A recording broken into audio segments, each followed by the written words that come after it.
Good day, everyone. We choose rice and sugarcane to report as our commodity. So let us start with the rice. Rice is very important in the Philippines, and it is our main food and a big part of our culture. Millions of Filipinos eat rice every day at patunay ang mga restaurants dito sa Pilipinas na nag-o-offer lagi ng only rice. Because so many people depend on it, rice industry is actually very complex. From planting, growing, harvesting, to processing, transporting, and selling. By understanding how rice moves through this whole process, we can see not just how the valuable it is to our economy, but also a hard work and challenges that Filipino farmers face. So let us start with the input subsystem. So first in our subsystem, we have the input subsystem. So these are all the materials and resources needed before planting. First, we have seeds. So seeds is one of the most important input in rice production. Kasi kung wala tayong seed, parang impossible na makapag-produce ng rice. And sa pagsaselect ng seed, kailangan natin or mahalaga na tingin natin yung certified. Kasi pag sinabi natin certified, they are tested na maganda yung quality nila, they are disease-free, and also when they grow, kumbaga mas strong sila. Next, we have the fertilizers, organic and inorganic. So, pwede tayong gumamit ng organic such as manure as a base of fertilizers. We also have the inorganic such as urea. Also, pwede rin tayong gumamit ng Pupil-16 amobos, depende sa requirements ng palay. Pesticides, herbicides, fungicides. So, these are the chemicals na ginagamit natin para maprotektahan ang palay natin sa mga peste. Tulad ng mga diseases, mga insects, ng mga fungites, gano'n.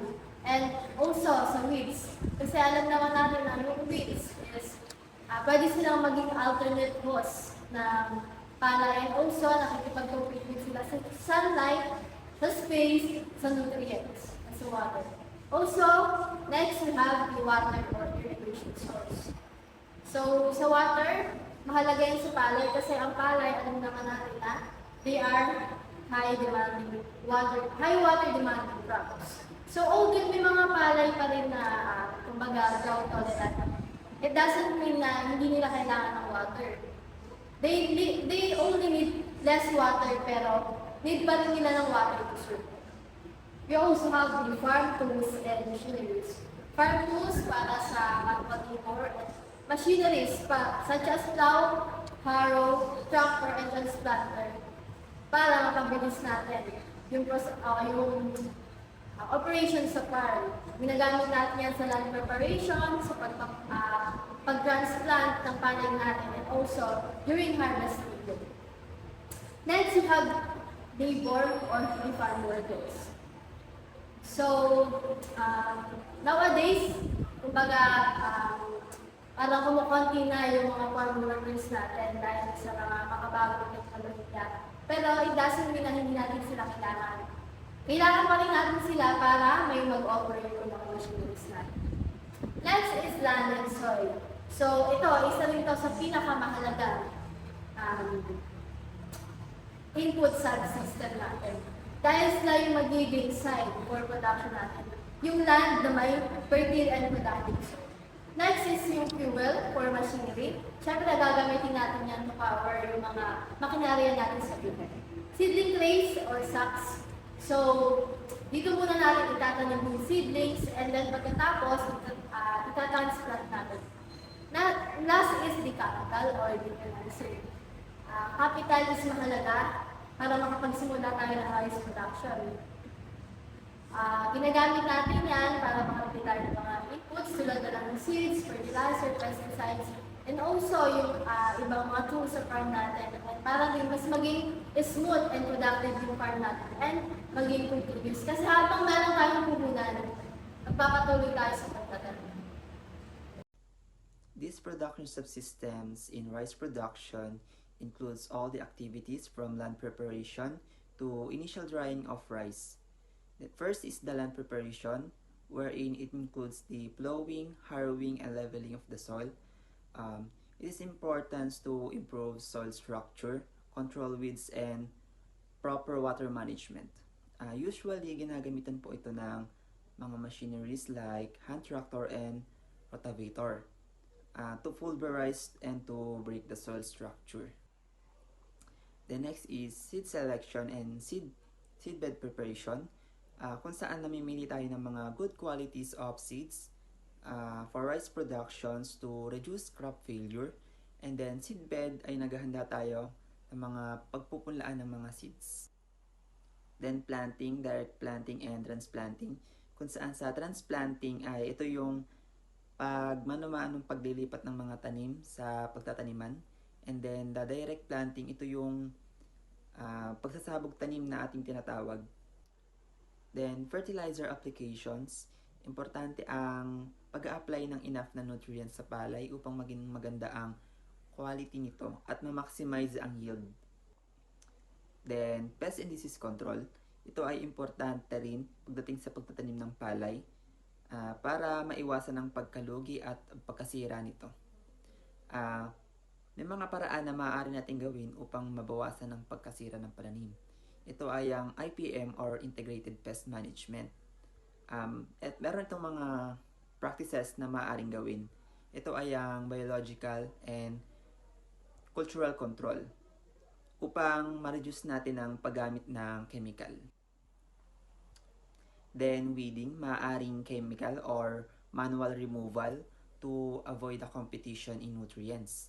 Then crop monitoring and field management. Importante ito upang malaman ang kalagayan ng mga pananim regularly. Then harvesting, maaaring gamitan ng manual or mechanical. Kung saan sa manual ay ginagamitan ng sickle or knives. Matagal ito, ngunit kontrolado ang ani. Compare sa mechanical na ginagamitan ng machineries like combine harvesters, mas mabilis ito. Then lastly, the initial drying of rice, kung saan binabawasan ng moisture content ng palay upang maiwasan ang pagkasira nito. Maaaring sun drying or yung pagbibilad sa araw or mechanical drying. So, after nga po natin sa production subsystem of rice, dumako naman po tayo sa processing subsystem of rice. Paano nga ba na ang palay ay naging bigas? Sa unang step, meron tayong cleaning and drying.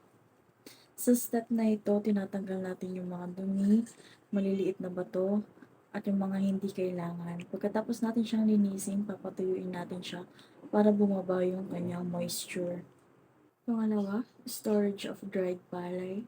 Kapag tuyo na ang palay, iniimbak muna natin ito sa malinis at maayos na storage bago ang milling. Sunod na step po natin is yung milling or husking.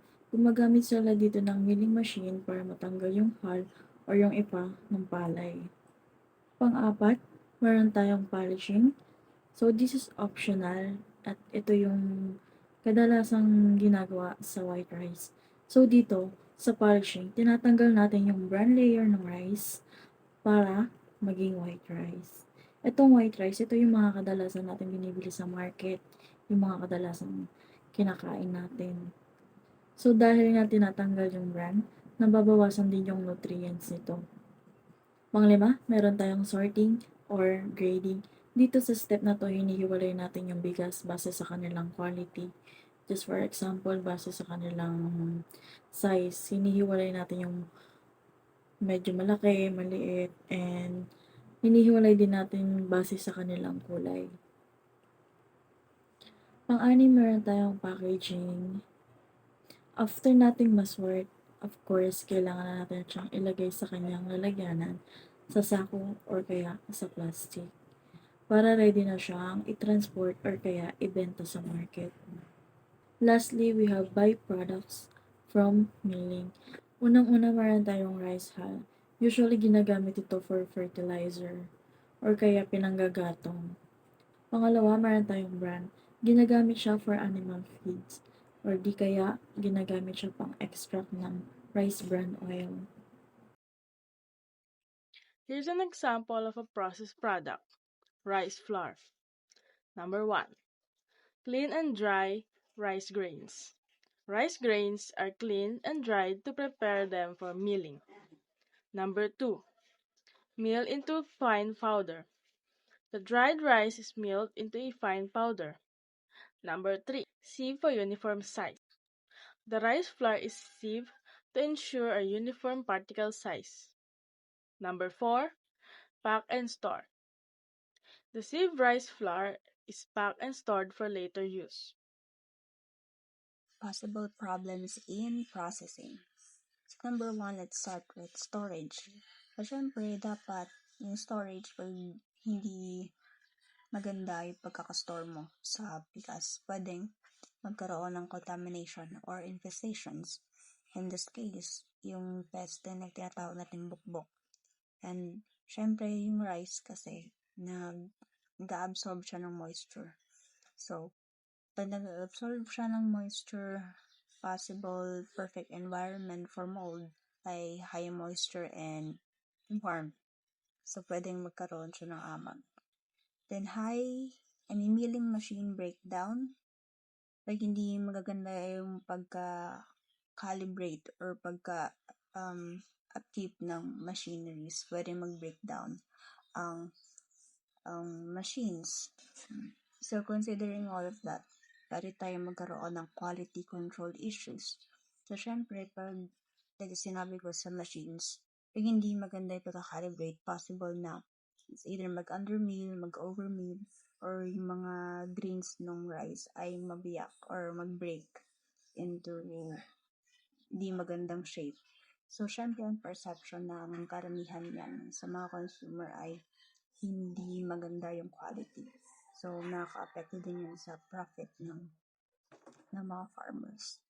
Then, high packaging cost. Syempre, dahil consumable ang rice, kailangan natin ng mga airtight materials or food-grade materials para i-store yung mga yung rice. And, syempre, to avoid din, to prevent yung mga sinabi kong issues like sa mold and sa pest, kailangan din mag-invest ng magandang materials, packaging materials. And syempre, dahil yung mga airtight materials na yon, yung food grade, hindi naman siya ganun ka-mura. So, dadagdagan din yung cost nun mataas din yung production cost because of that. And also yung high energy, fuel, and high energy and fuel. So, pag mataas din yun, mataas yung presyo, tataas din yung cost production niya. Okay guys, ang topic natin ngayon is tungkol sa marketing subsystem. Pagdating sa bigas, basically ito yung mga step and activities para sa marketing. Yung bigas from mga farmers hanggang sa ating mga consumer. So let's break it down. Yan. Price settings. Una, kailangan iset yung presyo ng bigas. Pwedeng based sa market price or depende sa government regulation. Kumbaga, magkano ang bentahan. Packaging and labeling. Siyempre, kailangan balutin at lagyan ng label yung ating bigas. Importante ito para malaman natin kung anong klaseng itong bigas na to at saan galing at kung kailan ma-expired. So next, transportation. Siyempre, kailangan i-transport yung bigas from farm papunta sa mga gilingan o yung mill. Tapos pupunta sa market. So, from farm to mill, then mill to market. Next natin is yung storage and warehousing. Kailangan ng lugar na kung saan pwedeng itago yung bigas para hindi masira.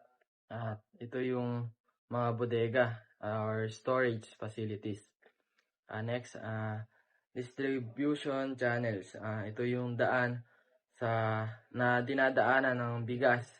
Usually from farmers na pupunta sa mga traders, tapos sa mga millers, yung nagigiling nga. And then, sa mga wholesalers, from wholesalers, mapupunta sa retailers, sa tindahan, and finally, sa ating mga consumer or sa ating mga bumibili.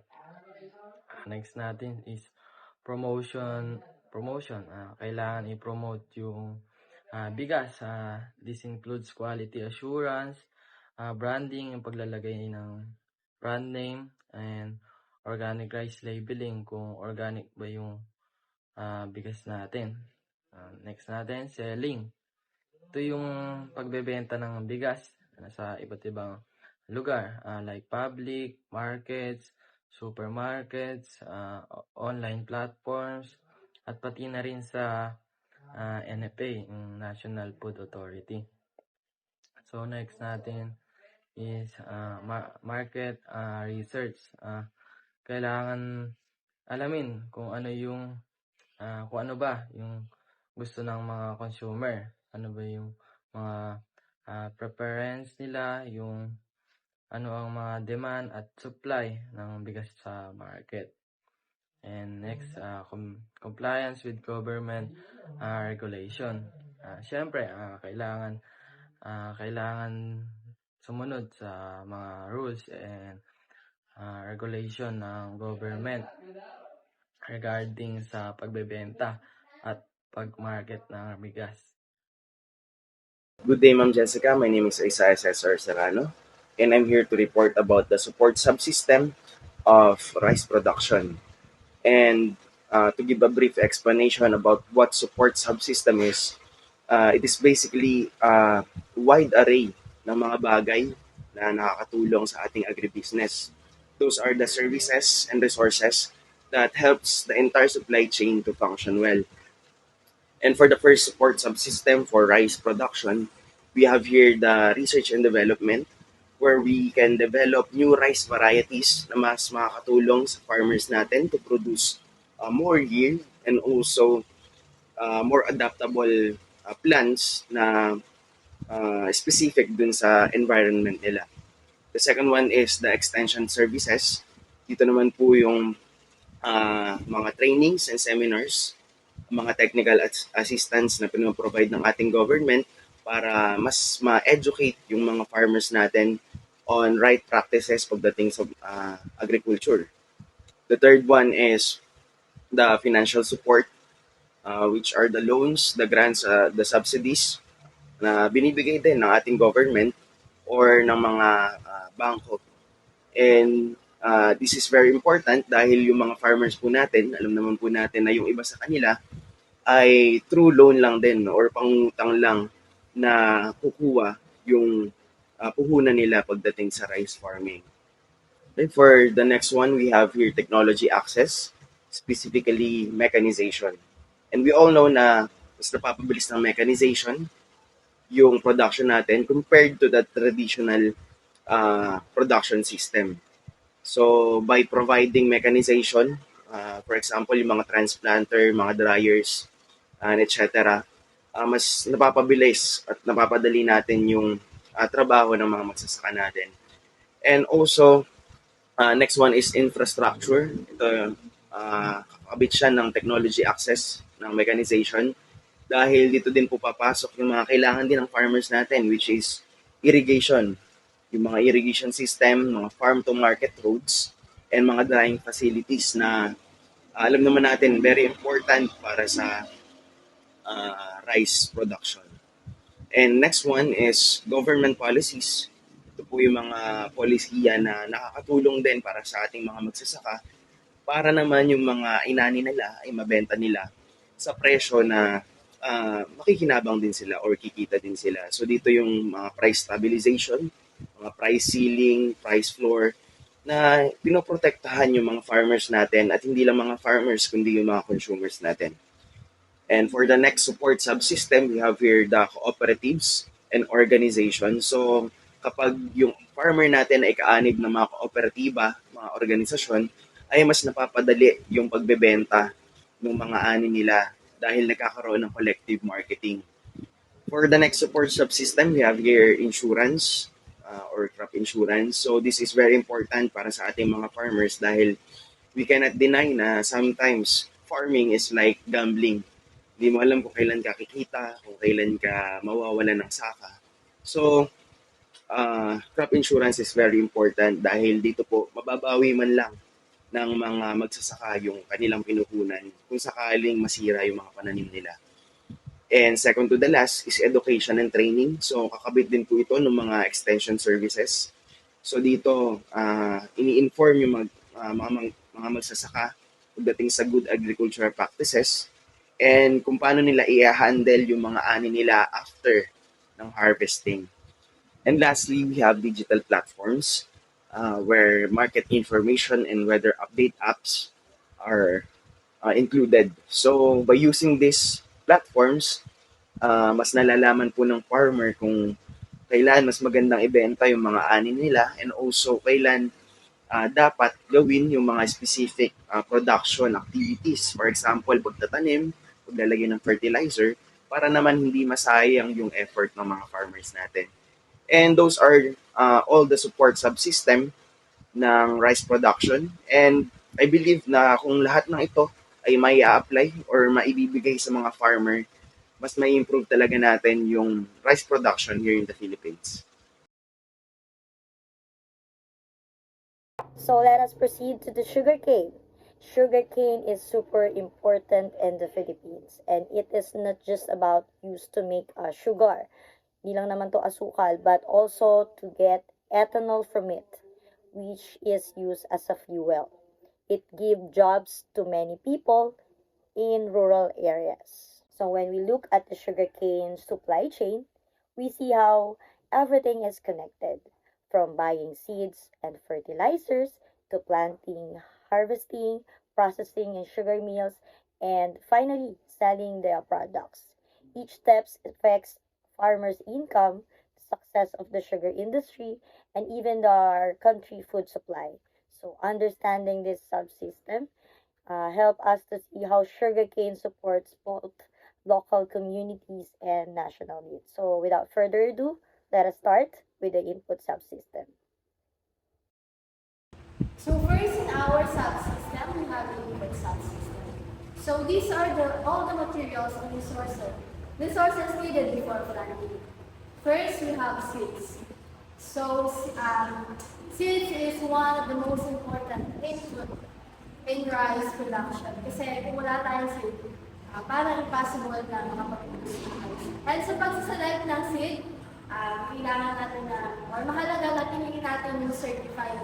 Kasi pag sinabi natin certified, they are tested na maganda yung quality nila, they are disease-free, and also when they grow, kumbaga mas strong sila. Next, we have the fertilizers, organic and inorganic. So, pwede tayong gumamit ng organic such as manure as a base of fertilizers. We also have the inorganic such as urea. Also, pwede rin tayong gumamit na P416 amobos depende sa requirements ng palay. Pesticides, herbicides, fungicides. So, these are the chemicals na ginagamit natin para maprotektahan ang palay natin sa mga peste. Tulad ng mga diseases, mga insects, mga fungites, gano'n. And also sa weeds. Kasi alam naman natin na yung weeds is pwede silang maging alternate host ng palay. And also, nakikipag-compete din sila sa sunlight, sa space, sa nutrients, at sa water. Also, next we have the water or irrigation source. So, sa water, mahalaga yan sa palay kasi ang palay, alam naman natin na they are high water demanding crops. So, although may mga palay pa rin na, kumbaga, drought tolerant, it doesn't mean na hindi nila kailangan ng water. They only need less water pero need pa rin nila ng water to survive. We also have the farm tools and machineries.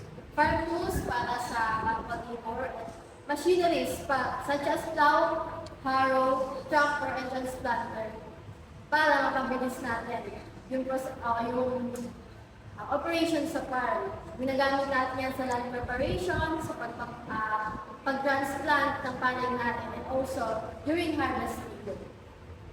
Next, we have labor or the farm workers. So, nowadays, kumbaga, parang kumukonti na yung mga farm workers natin dahil sa mga makabagong teknolohiya. Pero it doesn't mean na hindi natin sila kailangan. Kailangan pa rin natin sila para may mag-operate yung mga machineries natin. Next is land and soil. So, ito, isa rin ito sa pinakamahalaga input sa system natin. Dahil sila yung magiging site for production natin. Yung land na may fertile and productive soil. Next is yung fuel for machinery. Siyempre, gagamitin natin yan to power yung mga makinarya natin sa lugar. Seedling trays or sacks. So, dito muna natin itatanim yung seedlings and then pagkatapos, itatransplant natin. Last is the capital or the financing. Capital is mahalaga para makapagsimula tayo ng rice production. Ginagamit natin yan para makapit tayo ng mga inputs tulad na ng seeds, fertilizer, pesticides, and also yung ibang mga tools sa farm natin. And para din mas maging smooth and productive yung farm natin and maging continuous. Kasi habang meron tayong puhunan, magpapatuloy tayo sa pagtatanim. Here are the activities that involve in the production of sugarcane from land preparation to harvesting. First is the land preparations. It is the first step kung saan ay hinahanda natin ang lupang pagtataniman for sugarcane production. Ito ay may mga practices na ginagawa tulad ng plowing and harrowing kung saan ay inaararo natin ito. And then, leveling and irrigation saan ay pinapantay natin ang lupa at nagagawa tayo ng canal for irrigation. Then lastly is the application of organic matter. Gumagamit tayo ng mga organic matter like animal manure or compost. Planting operations, selections of variety kung saan ay namimili tayo ng mga good qualities of varieties ng sugarcane para magkaroon ng magandang ani. Then planting method, maaaring manual or mechanical na pagtatanim. Then spacing, dapat may tamang sukat sa pagtatanim at timing ng tamang panahon sa pagtatanim. Irrigation, water management. So for irrigations, dapat i-maintain natin ng moisture content ng sugarcane to avoid drought stress and waterlogging. Maaari tayong gumamit ng iba't ibang water systems like furrow, drip, and sprinklers upang masuplayan ng enough ng water ang mga sugarcane. So nutrient management. In terms of nutrition, isa ito sa pinaka-importante pagdating sa production ng sugarcane. Upang mabalance ang nutrition ng halaman at magkaroon ito ng magandang ani. So, we can use organic fertilizers para maiwasan ang paggamit ng mga chemicals. Weeds and pest management. So, mahalaga rin pagdating sa pagtatanim ng sugarcane ang maprotektahan ng mga ito mula sa mga sakit tulad ng pests, weeds, and diseases na maaaring mag-cause ng pagkasira ng mga ito. Then, maaari tayong gumamit ng mga practices tulad ng manual, mechanical, or chemicals upang ma-prevent ang mga damages nito. Crop maintenance and cultural practices. So, mahalaga rin na palagi nating binibisita ang ating field upang malaman kung healthy ba ang ating mga pananim na sugarcane at maganda ba ang mga quality ng mga ito. In terms on harvesting in sugarcane, maaari tayong gumamit dito ng manual na pag-harvest. Usually, gumagamit tayo dito ng itak or knives for small-scale farm. Then, machineries naman for large-scale farm for fast operations. So, sumunod nga po dyan is the processing subsystem of sugarcane. Ito po yung mga example ng processed product of sugarcane. First, we have raw sugar. Pangalawa, we have refined sugar. Pangatlo, we have molasses, ethanol, and alcohol. And we have bagas. So, ano nga ba ang pinagkaiba ng raw sugar sa refined sugar? Sa raw sugar, ito yung hindi paggaanong nalinis or hindi ganun ka-process.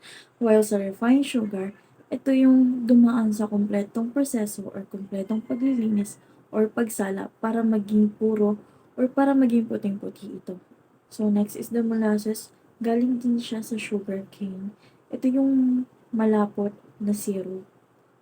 So yung ethanol or alcohol, ito yung mula sa katas ng sugar cane or sa molasses. Ang bagas ay tirang hibla pagkatapos pigain ang katas ng sugar cane. Processing product of sugarcane. Number 1. Washing and cleaning of cane. Sugarcane is washed to remove dirt and debris. Number 2. Crushing, milling to extract juice. Sugarcane is crushed to extract the sugar-rich juice. Number 3. Juice clarification or removing impurities. The extracted juice is purified to remove impurities. Number 4. Evaporation or concentrating the juice. The juice is boiled to concentrate it into a thick syrup. Number 5. Crystallization or forming sugar crystals. Sugar crystals are formed from the concentrated syrup. Number 6. Centrifugation or separating crystals from molasses. Crystals are separated from molasses using centrifugal force. Number 7. Drying and cooling. The sugar crystals are dried and cooled for packaging. Number 8. Packaging or sacks or containers. The dried sugar is packed into sacks or containers for distribution. And number 9. Storage and inventory. Packaged sugar is stored and managed for sale. Possible problems in processing. So number 1, we have delays in transport leading to low sugar recovery. So pag natatagalan yung pagdala ng tubo punta sa mill, the longer the sugarcane sits out, yung sugar nun sa loob nag-breakdown na. So by the time na i-process mo siya, makunti na lang yung sugar na makukuha mo. And then high moisture or dirty canes. So syempre kapag masyadong basa or masyadong madumi, kailangan pa siyang hugasan. So matagal yung nagiging process niya. And as I said, pag matagal yung pag-process ng meal, ng sugarcane, kukunti na lang yung makukuha mong sugar doon. And then equipment breakdowns. So, syempre kapag hindi maayos yung upkeeping or yung maintenance ng mga equipment na ginagamit mo, possible na mag-breakdown siya. O kapag nangyari yun, madadelay yung processing. Then, high production cost. Malakas konsumo ng electricity and fuel ang pagmimili. So, pag tumaas yung presyo ng dalawang yun, lahat ng level, lahat ng stages ng processing sa pagmimili, tataas din yung giging presyo. So, kapag tumaas yung presyo, tataas din yung cost sa consumer. Then, waste management issues. May mga tinatawag tayong effluent or yung liquid or yung bagas, yung hibla ng sugarcane. So, syempre, kailangan nilang mag-comply sa environmental regulations. And if possible, kasi kung hindi maganda yung waste disposal niya, pwede sila magkaroon ng penalties. Then, labor shortage in milling season. So, may mga panahon na konti lang yung workers. During peak season, kung konti lang yung manpower mo, medyo matatagalan yung pag-process. Yung buong operation mag-delay. Then, weather-related delays. Kapag masama yung panahon, like bagyo, or kahit ulan lang, medyo mahirap yung pag-harvest and pag-transport ng mga sugarcane punta sa mill. Okay guys, today pag-uusapan natin ang marketing subsystem para sa asukal. Ang focus natin ngayon ay distribution and selling. Ito yung mga step para makarating ang asukal sa mga bumibili. Yan, sa mga bumibili. So let's go. Number 1 is yung quality grading and weighing. Una, kailangan i-check yung quality ng asukal at yung timbang. Importante na tama yung quality and yung timbang para fair sa ating mga consumer. Next natin, number 2, yung packaging and labeling. Pagkatapos, kailangan ipack natin at lagyan ng label ang ating mga asukal. Dapat malinaw ang label para malaman kung anong klaseng asukal ito at kung sino ang nag-produce. Next, number 3, yung setting price. Kailangan iset yung presyo ng asukal. Depende ito sa market price at sa mga sugar regulatory policies. May mga rules kasi ang government tungkol sa presyo ng asukal. Next natin is yung transport, logistics to buyers. Kailangan i-deliver ang asukal sa mga buyers. Ito yung mga transport and logistic. Make sure na safe at mabilis yung pagde-delivery. Number 5, yung wholesalers, sugar traders. Ito yung mga bumibili ng asukal in bulk. Sila yung mga sugar traders na nagbebenta na mas maliliit na retailers. 6, yung retailers. Nabanggit sa number 5 to, sa wholesalers. Retailers, ito yung mga tindahan na nagbebenta ng asukal sa mga consumer. Kasama dito yung mga supermarket at yung mga sari-sari store. Ayan. 7, yung industrial buyer. Ito yung mga company na gumagamit ng asukal para sa kanilang product. Halimbawa, yung sa mga food at beverage companies. Sa number 8, ito na yung export kung possible. Pwedeng i-export sa ibang bansa. Ayan, yung asukal natin. Then number 9 is yung promotion and branding. Kailangan promote yung asukal para makilala. Ito yung paglalagay ng pag-advertise para makilala yung asukal natin ng mga consumer. Then number 10, yung customer service and feedback. Importante rin na ang importante din ang customer service. Dapat makinig tayo sa mga feedback ng mga consumer para ma-improve natin yung product at serbisyo. So, ayun guys, that's the marketing subsystem for sugar, focusing on distribution and selling. Sana naintindihan niyo ako kung paano makarating ang asukal sa inyo. At yan lang.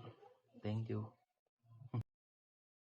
Good day again, Ma'am Jessica. My name is Isaiah Cesar, and I'm here to report about the support subsystem of sugarcane production. Sugarcane production and rice production are very much alike when it comes to their support subsystem. The first that we have here is the research and development, where we develop high-yielding and pest-resistant varieties to improve the production of sugarcane and also for the better adaptation of this crop to a specific environment. The next one is the extension services, where we provide trainings and seminars to our farmers to inform them about the best practices that they can use for sugarcane production. The next one is the government support. These are provided by the SRA, or Sugar Regulatory Administration, the DA, or the Department of Agriculture, and the PhilSurin, which is the Philippine Sugar Research Institute. The next one is the financial institutions. Ito po yung mga pagpo-provide natin ng loans, ng mga credits, and also crop insurance to our farmers to aid them pagdating sa capital ng production ng sugarcane. And the next one is the cooperatives and associations. So again, just like the rice production, kapag kaani po ng kooperatiba at asosasyon yung mga farmers natin ng sugarcane, they can easily market their produce. And next is the technology and machinery access. So again, pagdating sa sugarcane production, it is a great help yung machineries natin. It is a great help to the production dahil mas napapabilis, mas napapadali yung gawain ng ating farmers. The next one is the infrastructure. For example, yung mga farm-to-mill roads and the irrigation system, which is very crucial pagdating sa production ng sugarcane. And the next one is the policy regulation. So dito naman po ine-aid ng government natin yung mga prices pagdating sa market ng sugarcane. So dito pumapasok again yung mga price ceiling, mga price floors, and also yung mga import regulation para naman mas maprotektahan yung mga local farmers natin. And also the subsidies which provide financial assistance to our farmers. Next one is the education and capacity building. So, kakabit nito yung extension services. So, dito ino-inform ulit natin yung farmers pagdating sa mga maayos na production practices. And lastly, the climate and weather information services. These are very important, hindi lang sa sugarcane production, but to all crop production. Dahil dito na-inform yung mga farmers natin kung kailan dapat gawin yung mga specific na production activities. And those are the support subsystem ng ating sugarcane production.